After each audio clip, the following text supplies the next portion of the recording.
laakiin fikradaasi waa fikrad aad u qaldan maxaa yeelay waad igu dabalumaysaa aniga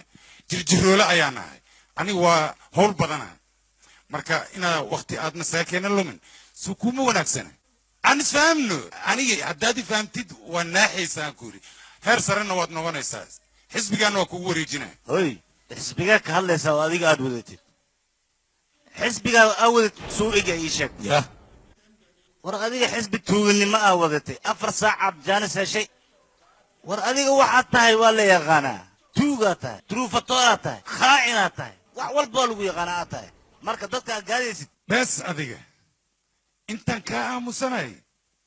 hamoodin inaan kaa cabsanayo waan kaa cishoonahay mooye ani tuugaan ahaado aan khaa'in ahaado waxaan doona aan ahaado